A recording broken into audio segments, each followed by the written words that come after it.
Hello friends, welcome back to our channel. இன்னைக்கான video என்னன்னு பாத்தீங்கன்னா ஒரு அன்பாக்சிங் வீடியோ தான்.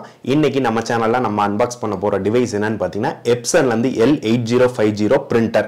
சோ இந்த பிரிண்டரோட மெயின் ஃபியூச்சர் என்னன்னு பாத்தீங்கன்னா இந்த பிரிண்டர் வந்து போட்டோக்கு பிளஸ் PVC கார்டு பிரிண்டிங்காகவே ஸ்பெசிஃபிக்கா பட்ஜெட் செக்மெண்ட்ல Epsonல இருந்து ரிலீஸ் பண்ணிருந்தாங்க. சோ இந்த பிரிண்டர் பாத்தீங்கன்னா 6 கலர் காம்பினேஷன்ல வரும். இந்த மாதிரி பிரிண்டர் 6 கலர் காம்பினேஷனோட வரது பாத்தீங்கன்னா எஸ்பெஷலி போட்டோ பிரிண்டிங்காகவே அவங்க வந்து டிசைன் பண்ணி விடுறாங்க. சோ 6 கலர் காம்பினேஷன்ல போட்டோ பிரிண்ட் அவுட் ஆகி வரும்போது அதோட குவாலிட்டி மித்த மல்டிஃபங்க்ஷன் பிரிண்டர் 4 கலர் காம்பினேஷனோட கம்பேர் பண்ணும்போது இதுல கொஞ்சம் ஹை குவாலிட்டியாவே இருக்கும். அது மட்டும் இல்லாம இந்த பிரிண்டர்ல வந்து PVC கார்டுக்கான ட்ரே பிளஸ் CD கான ட்ரேவும் எக்ஸ்ட்ரா கொடுத்துறாங்க. சோ இப்போ நீங்க PVC பிளாஸ்டிக் கார்ட்ஸ்ல வந்து இப்போ ஒரு ஆதார் கார்டா இருக்கட்டும் இல்ல ஒரு ஸ்கூல் ஐடி கார்டா இருக்கட்டும் காலேஜ் ஐடி கார்டா இருக்கட்டும் இதெல்லாம் வந்து நீங்க டைரக்டாவே பிரிண்ட் பண்ணிக்க முடியும். இந்த பிரிண்டர் பாத்தீங்கன்னா ஒரு 21500 இந்த பிரைஸ் ரேஞ்ச்லயே வந்து மார்க்கெட்ல கிடைக்குது. ஆன்லைன் லிங்க் வந்து நான் டிஸ்கிரிப்ஷன்ல கொடுக்குறேன். சோ இந்த பிரிண்டரோட குயிக் அன்பாக்சிங் அப்புறம் வந்து இனிஷியல் செட்டப் எப்படி பண்றதுன்னு இந்த வீடியோல டீடைலா பார்ப்போம். இந்த பிரிண்டர் யாருக்கெல்லாம் யூஸ் ஆகும்னு பாத்தீங்கன்னா இப்போ நீங்க ஒரு ஸ்மால் பிசினஸ் ஸ்டார்ட் பண்ணிருக்கீங்க, உங்களுக்கு போட்டோஸும் கொஞ்சம் எடுக்க வேண்டியது இருக்கு, அதே போல பிரிண்ட் அவுட்ஸும் உங்களோட ஆர்டர்ஸ்க்கு தேவை அப்படின்றவங்க வாங்கி யூஸ் பண்ணிக்கலாம். அதே போல நீங்க ஒரு ஸ்மால் ஷாப் வச்சிருக்கீங்க, அங்க வந்து நிறைய பேர் college students school students ID card print out எடுக்க வராங்க, பிளஸ் போட்டோ ஃப்ரேம்ஸ்க்கு தேவைப்படுது, உங்களோட பர்சனல் யூஸ்க்கு போட்டோ காப்பீஸ் தேவைப்படுது, உங்களோட ஸ்மால் பிசினஸ்க்கு போட்டோ ரிலேட்டடான பிசினஸ் ஏதாச்சும் வச்சிருந்தீங்கன்னா அதுக்கு தேவைப்படுது அப்படின்றவங்க பட்ஜெட் செக்மெண்ட்ல ஏதாச்சும் ஒரு பிரிண்டர் பார்த்துட்டு இருந்தீங்கன்னா இந்த பிரிண்டர் ப்ரிஃபர் பண்ணலாம். சோ நானும் அது மாதிரி தான் ப்ரிஃபர் பண்ணி இந்த பிரிண்டர் வாங்கியிருந்தேன். சோ இப்போ வாங்க குயிக்கா இதோட அன்பாக்சிங் அண்ட் இனிஷியல் செட்டப் பார்த்துருவோம். சோ இதுதான் பிரிண்டரோட பாக்ஸ் Epson L8050. இந்த பிரிண்டர்ல வந்து பாத்தீங்கன்னா ஸ்கேனர் கிடையாது, A4 வரைக்கும் போட்டோஸ் வந்து நல்ல குவாலிட்டியில வரும். அதுக்கப்புறம் பாத்தீங்கன்னா PVC கார்டு பிரிண்ட் அவுட் எடுத்துக்கலாம், அப்புறம் நார்மல் பேப்பர் பிரிண்ட் அவுட் எடுத்துக்கலாம். அது வைஃபை எல்லாம் இருக்கு, மொபைல் ஆப்ல இருந்து நீங்க கனெக்ட் பண்ணி டைரக்டாவும் பிரிண்ட் கொடுக்க முடியும். இப்போ பாக்ஸ் ஓபன் பண்ணோனியும் ஸோ ஃபர்ஸ்ட் வந்து பார்த்தீங்கன்னா யூசர் மேனுவல் மாதிரி கொடுத்துருக்காங்க. இதுலேயே பின்னாடி பார்த்தீங்கன்னா அந்த PVC கார்டும் CDயும் வைக்கிற ட்ரே கொடுத்துருக்காங்க. நெக்ஸ்ட் வந்து இந்த பிரிண்டரை ஃபுல்லாக கவர் பண்ணுற மாதிரி ஒரு பாலித்தீன் கவர் கொடுத்துருக்காங்க. ஸோ நெக்ஸ்ட் பார்த்தீங்கன்னா பவர் கேபிள் கொடுத்துருக்காங்க, சைடில் பவர் கேபிள் இருக்கு. அதுக்கப்புறம் 6 கலர் இங்க்ஸ் கொடுத்துருக்காங்க, 3, 4, 5, 6th கலர். ஸோ நெக்ஸ்ட் வந்து பார்த்தீங்கன்னா பிரிண்டரை வந்து பாக்ஸ்ல இருந்து எடுத்துட்டோம். பிரிண்டருக்கு ஃபுல்லா ஒரு கவர் போட்டிருக்காங்க. இப்போ வந்து பிரிண்டரோட க்ளோசர் லுக்ஸ் காட்டுறேன். இதுதான் ஃப்ரண்ட் போர்ஷன். இங்க பாத்தீங்கன்னா பவர் ஆன் பட்டன் இருக்கு, வைஃபைக்கு பட்டன் இருக்கு, அதுக்கப்புறம் ஐன்னு ஒரு பட்டன் இருக்கு, அப்புறம் பிளேன்னு ஒரு பட்டன் இருக்கு. ஸோ இதெல்லாம் என்னென்னு நம்ம டீட்டெயிலா பார்ப்போம். கீழே தான் வந்து நம்ம பேப்பர் லோட் பண்ற ட்ரே. இதுலயே வந்து நம்ம அந்த PVC கார்டும் லோட் பண்ணணும், அந்த பிளேட்டும் வச்சுக்கலாம். இங்க பாத்தீங்கன்னா 6 கலர் இங்க்ஸ் கொடுத்துருக்காங்க. ஸோ இந்த இங்க்ஸ் வந்து ரீஃபில் பண்றது ஈஸி தான், அது எப்படின்னு நான் காட்டுறேன். ஸோ எல்லாமே இந்த பிரிண்டர் வந்து ஃபுல்லா பாத்தீங்கன்னா எல்லாமே இந்த ப்ளூ கலர் டேப் போட்டு சீல் பண்ணியிருக்காங்க. ஸோ இந்த டேப்ஸ் எல்லாம் நம்ம ரிமூவ் பண்ணிட்டு தான் நம்ம செக் பண்ண முடியும். அடுத்தது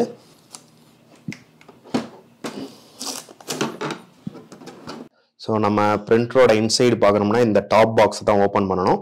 இங்கே வந்து பார்த்தீங்கன்னா மெயின்டெனன்ஸ் பாக்ஸ் இருக்குது. ஸோ இதவும் நம்ம வந்து ரீப்ளேஸ் பண்ணுறது ஈஸி தான். மெயின்டெனன்ஸ் பாக்ஸ் வந்து ரொம்ப நாள் யூஸுக்கு அப்புறம் ஏதாச்சும் ஃபால்ட் இருந்துச்சுன்னா இந்த மெயின்டெனன்ஸ் பாக்ஸ் ஈஸியாக கிடைக்குது மார்க்கெட்டில். ஸோ நம்ம இதை வந்து ரீப்ளேஸ் பண்ணிக்கலாம், நம்மளே கூட ரீப்ளேஸ் பண்ணிக்கலாம், ஆள் வரணும்னு தேவையில்லை. அதுக்கப்புறம் பிரிண்டர் ஹெட்டு, இங்கேயும் ஒரு செலோ டேப் போட்டிருக்காங்க. ஸோ இது ரிமூவ் பண்ணியாச்சு. ஸோ இந்த ஹெட்டில் தான் வந்து நமக்கு பிரிண்டிங் நடக்க போகுது. சின்னதாக இங்கே ஒரு பாக்ஸ் வச்சிருக்காங்க. இதை ஓப்பன் பண்ணீங்கன்னா 6 கலர்ஸ்க்கும் வந்து ரீஃபில் பண்ணுறதுக்கு ஒரு அவுட்லெட் கொடுத்துருக்காங்க. ஸோ இதை வந்து மேலே தூக்கிட்டு அந்த கரெக்டான கலரை வந்து அதில் அப்படியே அந்த பாட்டிலை ஓப்பன் பண்ணி ஃபிக்ஸ் பண்ணீங்கன்னா அந்த ஆட்டோமேட்டிக்காக அந்த கலர் வந்து லோட் ஆக ஆரம்பிச்சிடும். நீங்கள் அதே போல் கீழேயும் சிந்தாது, அதுவே ஃபுல் ஆயிடுச்சுன்னா அந்த பாட்டில் வந்து ஸ்டாப் ஆயிருக்கும். ஸோ அப்படிதான் வந்து அவங்க பாட்டில்ஸ் வந்து கலர் பாட்டில்ஸ் வந்து டிசைன் பண்ணியிருக்காங்க. ஸோ இதை நம்ம க்ளோஸ் பண்ணிடுவோம். ஓகே, ஸோ இந்த சைடு பார்த்தீங்கன்னா ஒரு கிளாஸ் க்ளோசர் கொடுத்துருக்காங்க. அதை நம்ம ஓப்பன் பண்ணிட்டு இங்கிட்ட வந்து பேப்பர் நம்ம இனிஷியலாக லோட் பண்ணுறதுக்கான ட்ரே. ஸோ இந்த மாதிரி நீங்கள் எக்ஸ்டெண்ட் பண்ணிக்கலாம்.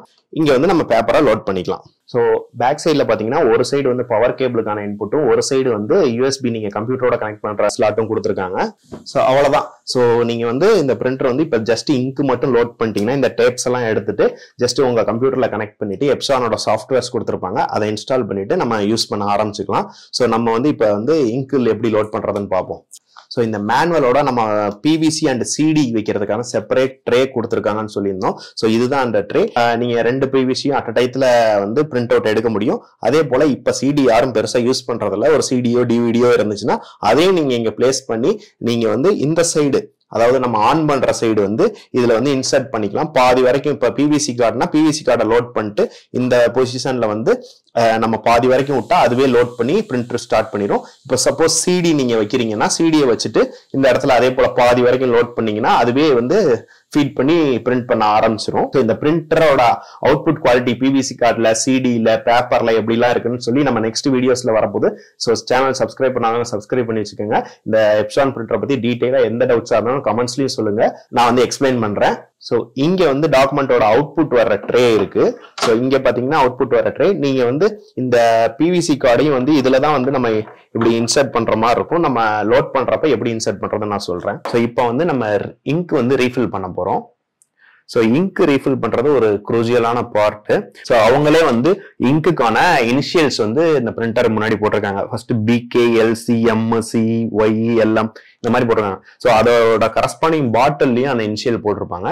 நீங்க இந்த கவரை மட்டும் ஓப்பன் பண்ணிட்டு இந்த பாட்டிலோட கேப்பை ரிமூவ் பண்ணிட்டு ஜஸ்ட் அந்த பாட்டில் இப்படி இன்சர்ட் பண்ணீங்கன்னாவே நீங்க எதுவும் ப்ரெஷ் பண்ண தேவையில்ல, எதுவும் அமுக்க தேவையில்ல, ஆட்டோமேட்டிக்கா அதுவே ஃபில் ஆக ஸ்டார்ட் ஆயிரும். இப்போ நான் காட்டுறேன் அப்படின்னு.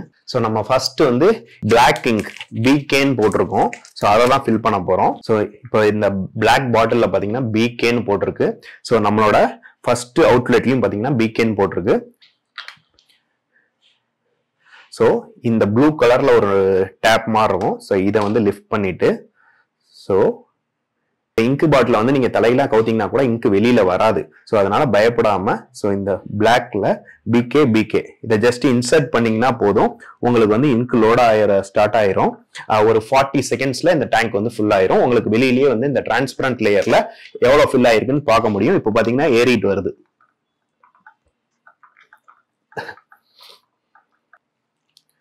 ஸோ ஆல்மோஸ்ட் ஃபுல்லா ஆன ஒட்டி ஸோ அதுவே வந்து ஸ்டாப் ஆயிரும். நீங்க அப்படியே ஜஸ்ட் ரிமூவ் பண்ணிட வேண்டியதான்.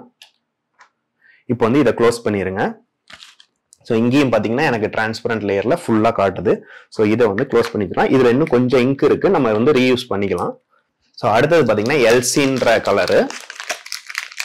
ஸோ இந்த பாட்டிலையும் பார்த்தீங்கன்னா எல்சின்னு போட்டிருக்கு. ஸோ நம்மளோட அடுத்த பாக்ஸும் பார்த்தீங்கன்னா எல்சி. ஸோ ஜஸ்ட் டேப்பை ரிமூவ் பண்ணுங்க, அதோட அவுட்லெட்டை ஓப்பன் பண்ணுங்க, அப்படியே இன்சர்ட் பண்ணுங்க. ஸோ இங்கு ஓவர்ஃப்ளோ ஆகும், இல்லாட்டி பாதியிலே நிறுத்தணுமா அந்த மாதிரி எந்த கவலையும் இல்லை. ஜஸ்ட் நீங்க பாட்டில தூக்குனா இங்கு வெளியில வராது, ஸ்டாப் ஆயிரும், ஃபில் ஆகிறது. ஸோ எந்த லெவலுக்கு வேணாலும் நீங்க வந்து லோட் பண்ணிக்கலாம். ஸோ இந்த கலரும் முடிஞ்சோனையும் நம்ம ஃபர்ஸ்ட் வந்து ப்ராப்பரா இந்த இங்கை வந்து இனிஷியலைஸ் பண்ணணும். அது எப்படின்னு நான் இப்போ சொல்ல போறேன். இந்த இங்கு லோட் ஆன ஒட்டி இங்கை இனிஷியலைஸ் பண்ணிட்டு நம்ம வந்து A4 சீட்டை வச்சிங்கன்னா உங்களுக்கு வந்து டெஸ்ட் பிரிண்ட் அவுட் எடுத்து தரும். அதுக்கப்புறம் நீங்க நார்மலா எப்பவும் போல யூஸ் பண்ணிக்கலாம். ஓகே, நம்ம இப்போ வந்து 6 கலரும் ஃபுல்லா லோட் பண்ணி முடிச்சிட்டோம். ஸோ இப்போ நம்ம அடுத்த ஸ்டேஜுக்கு போக போறோம். ஸோ இப்போ இது வந்து பவர் ஆன் பண்ணிட்டு இனிஷியலைஸ் பண்ண போறோம். இங்க் இனிஷியலைஸ் பண்ணிட்டு டெஸ்ட் பிரிண்ட் அவுட்டும் எடுத்து பார்க்க போறோம். ஸோ நீங்க இந்த பிரிண்டரை ஓப்பன் பண்ணிட்டு அந்த ப்ளூ ஸ்டிக்கர்ஸ்லாம் ரிமூவ் பண்ணுவீங்க. ஸோ அப்போ இந்த பிரிண்ட் ஹெட்ல ஒரு ப்ளூ ஸ்டிக்கர் ரிமூவ் பண்ணிருப்பீங்க. ஸோ அதை தவிர்த்து மித்த ஏரியால எங்கேயுமே நீங்க கை வைக்காதீங்க. இங்க வந்து பாத்தீங்கன்னா மெயின்டெனன்ஸ் பாக்ஸ் இருக்கும். ஸோ இங்க வந்து நீங்க எதுவுமே டச் பண்ணக்கூடாது. இதுதான் பிரிண்ட் ஹெட் மூவ் ஆகிற இடம்.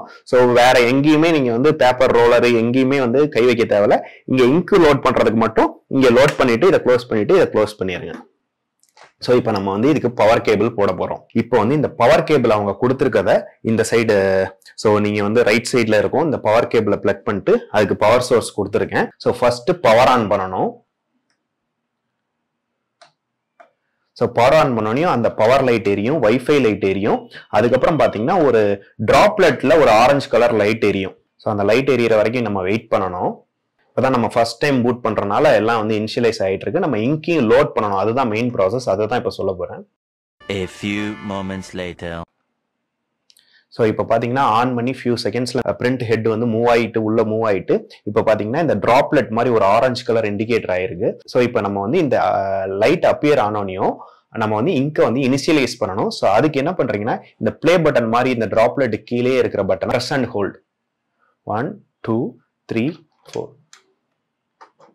ஓகே, இது பண்ணோன்னு பாத்தீங்கன்னா இந்த பவர் பட்டனும் இந்த டிராப்லெட்டோட இண்டிகேட்டரும் பாத்தீங்கன்னா இந்த மாதிரி மாறி மாறி எரியும். ஸோ ஒரு 5 to 7 மினிட்ஸ் வந்து இப்போ இங்க் வந்து இனிஷியலைஸ் ஆகும். இந்த டயத்துல நீங்க இந்த டாப் வந்து ஓபன் பண்ணக்கூடாது, பவர் வந்து கட் ஆகக்கூடாது. ஸோ நீங்க பொறுமையா வெயிட் பண்ணீங்கன்னா ஒரு 5 to 7 மினிட்ஸ்ல இந்த இங்க் இனிஷியலைசேஷன் ப்ராசஸ் ஃபுல்லா முடிஞ்சிடும். ஸோ ஆஃப்டர் எனக்கு 5 மினிட்ஸ்லயே வந்து இந்த ஃபுல் ப்ராசஸ் முடிஞ்சு. இந்த ப்ராசஸ் நடக்கும்போது பாத்தீங்கன்னா இந்த பவரோட இண்டிகேட்டரும் இந்த டிராப்லெட்டோட இண்டிகேட்டரும் பாத்தீங்கன்னா பிளிங்க் ஆகி ஆல்டர்னேட்டிவா எரிஞ்சிட்டு இருந்துச்சு. இப்போ பாத்தீங்கன்னா இந்த ப்ராசஸ் கம்ப்ளீட் ஆகி முடிச்சதுக்கு அப்புறம் அந்த டிராப்லெட்ல உள்ள இண்டிகேட்டர் ஆஃப் ஆயிரும், பவர் இண்டிகேட்டர் ஸ்டாண்டர்டா எரிய ஆரம்பிச்சிடும். ஸோ இது வந்துச்சுன்னா உங்களுக்கு இந்த ப்ராசஸ் இங்க் இனிஷியலைசேஷன் ப்ராசஸ் வந்து கம்ப்ளீட்டா முடிஞ்சிருச்சுன்னு அர்த்தம். இங்க் நீங்க லோட் பண்ணப்போ பாத்தீங்கன்னா இந்த டேங்க் எல்லாம் ஃபுல்லா இருந்துச்சு. ஃபர்ஸ்ட் டைம் இனிஷியலைஸ் ஆனோடனே இந்த டேங்க் லெவல் எல்லாம் கொஞ்சம் குறைஞ்சிருக்கு. எனக்கு இந்த இங்க் இனிஷியலைசேஷன் ப்ராசஸ்க்கு கொஞ்சம் இங்க் வந்து யூஸ் ஆயிருக்கு. இப்போ நெக்ஸ்ட் வந்து நம்ம பிரிண்டர் நாசிலோட குவாலிட்டி வந்து செக் பண்ண போறோம். ஸோ அதுக்கு என்ன பண்ணோம்னா நீங்க வந்து ஃபர்ஸ்ட் பவர் ஆஃப் பண்ணிருங்க. இப்போ இந்த A4 பேப்பரை வந்து இதுல லோட் பண்ணிக்கோங்க. ஸோ இந்த ப்ளூ கலர்ல அட்ஜஸ்டபிள் இருக்கதா இந்த A4 சைஸுக்கு ஏற்ற மாதிரி நீங்க அட்ஜஸ்ட் பண்ணிக்கோங்க. அதுக்கப்புறம் க்ளோஸ் பண்ணிட்டு ஸோ இப்போ நம்ம வந்து ஃபர்ஸ்ட் இந்த பிரிண்டர் நாசில் செக் பண்றதுக்கு ஃபர்ஸ்ட் இந்த பிளே பட்டன் மாதிரி இருக்குல்ல இந்த டிராப்லெட் கீழே, ஸோ அந்த பட்டனை ஃபர்ஸ்ட் ப்ரெஸ் பண்ணிட்டு அதுக்கப்புறம் அதை ஹோல்ட் பண்ணிட்டு நீங்க வந்து பவர் பட்டனையும் ஆன் பண்ணணும். ஸோ இப்போ நான் பண்ண போறேன் பாருங்க. ஸோ இதை ப்ரெஸ் பண்ணிக்கிட்டு ப்ளஸ் பவர் பட்டன் ப்ரெஸ் பண்ணிட்டேன். ஸோ இப்போ ஃபர்ஸ்ட் பேப்பர் வந்து லோட் பண்ணிருச்சு. ஸோ நம்ம ஃபர்ஸ்ட் எதுக்கு செக் பண்றோம்னா நாசிலோட பிரிண்டிங் அவுட்புட் வந்து கரெக்டா இருக்கா அப்படின்றத செக் பண்றதுக்கு தான். ஸோ இந்த மாதிரி ஒரு பேப்பர் அவுட்புட் வந்திருக்கும். ஸோ இந்த பேப்பர்ல பாத்தீங்கன்னா நம்ம லோட் பண்ண ஒவ்வொரு கலருக்கும் ஒரு லைன்ஸ் மாதிரி போட்டிருக்காங்க. ஸோ இந்த லைன்ஸ் வந்து நமக்கு வந்து டாட்டடா இல்ல கேப்ஸாவா இருக்கக்கூடாது, கண்டினியூஸ் ஃப்ளோவா இந்த லைன்ஸ் வந்து இருக்கணும். ஸோ இப்போ எனக்கு வந்து பாத்தீங்கன்னா எல்லா கலர்ஸுமே வந்து வித்தவுட் எனி பிரேக்ஸ் கண்டினியூஸா வந்திருக்கு. ஸோ இது வந்து நல்லா தான் இப்போ நாசில் செக்கும் முடிஞ்சிருச்சு. அதுக்கப்புறம் பாத்தீங்கன்னா இந்த பிரிண்டரோட சீரியல் நம்பர் மித்த டீடைல்ஸ் எல்லாம் போட்டு வந்திருக்கு. இப்படிதான் நீங்க வந்து உங்களோட பிரிண்டரோட நாசில் செக் பண்ணணும் ஃபர்ஸ்ட் செட்டப்க்கு அப்புறம். ஸோ அவ்வளவுதான், இந்த பிரிண்டரோட இனிஷியல் செட்டப் வந்து முடிஞ்சிருச்சு. ஸோ இனிமேட்டு நீங்க பிரிண்டரை யூஸ் பண்ணோம்னா இப்போ உங்களோட கம்ப்யூட்டரோட உங்களோட டேட்டா கேபிள் கொடுத்துருப்பாங்க. ஸோ அதை கனெக்ட் பண்ணி இந்த பிரிண்டரை வந்து உங்க கம்ப்யூட்டர்ல வந்து யூஸ் பண்ண ஆரம்பிச்சுக்கலாம். நம்மளோட ஃபர்தர் வீடியோஸ்ல பிவிசி கார்டை எப்படி பிரிண்ட் அவுட் எடுக்க போறோம், சிடில எப்படி பிரிண்ட் பண்ண போறோம், போட்டோ பேப்பர்ல எப்படி போட்டோட அவுட்புட் இருக்குது, என்னென்ன ஆப்ஷன்ஸ் வைக்கணும் அப்படின்றத பத்தி டீடைலா செப்பரேட் வீடியோஸா போட போறேன். ஸோ நம்ம சேனலுக்கு சப்ஸ்கிரைப் பண்ணாதவங்க சப்ஸ்கிரைப் பண்ணிக்கோங்க. உங்களோட ஸ்மால் பிசினஸ்க்கு ஒரு பிவிசி கார்டு பிரிண்டிங்கா இருக்கட்டும், ஒரு போட்டோவா இருக்கட்டும், ஒரு நார்மல் ஒரு இன்வாய்ஸ் காப்பி பிரிண்ட் அவுட்ஸா இருக்கட்டும், இதெல்லாம் எடுக்கிறதுக்கு இந்த பிரிண்டர் வந்து பட்ஜெட் செக்மெண்ட்ல ஒரு நல்ல ஆப்ஷனா இருக்கும். ஸோ என்னோட எக்ஸ்பீரியன்ஸ் வந்து நான் ஃபர்தர் வீடியோஸ்ல எல்லா குவாலிட்டிஸும் செக் பண்ணிட்டு நான் வீடியோ போறேன். இந்த பிரிண்டர் நீங்க ஆல்ரெடி யூஸ் பண்ணிட்டு இருந்தீங்கன்னா உங்களோட ரிவ்யூ அல்லது ஏதாச்சும் டவுட்ஸ் இருந்தாலும் கமெண்ட்ஸ்ல சொல்லுங்க. என்னால முடிஞ்ச வரைக்கும் நான் ஹெல்ப் பண்றேன். ஸோ இதுல எல்லாமே பார்த்துட்டு உங்களுக்கு இது சூட் ஆகுமா அப்படின்னு பார்த்துட்டு அதுக்கப்புறம் வாங்க. இதோட பிரைஸ் செக்மெண்ட் பாத்தீங்கன்னா 21,500 அந்த ரேஞ்சுக்கு வருது. இந்த வீடியோ உங்களுக்கு பிடிச்சிருந்துச்சுன்னா நம்ம சேனலுக்கு சப்ஸ்கிரைப் பண்ணுங்க. நம்ம சேனல்ல யூஸ்ஃபுல்லான டெக் வீடியோஸ், கேட்ஜெட்ஸ், அன்பாக்சிங் போட்டுட்டு இருக்கோம். மீண்டும் ஒரு அடுத்த இன்ட்ரெஸ்டிங்கான வீடியோவில் சந்திப்போம். பாய்.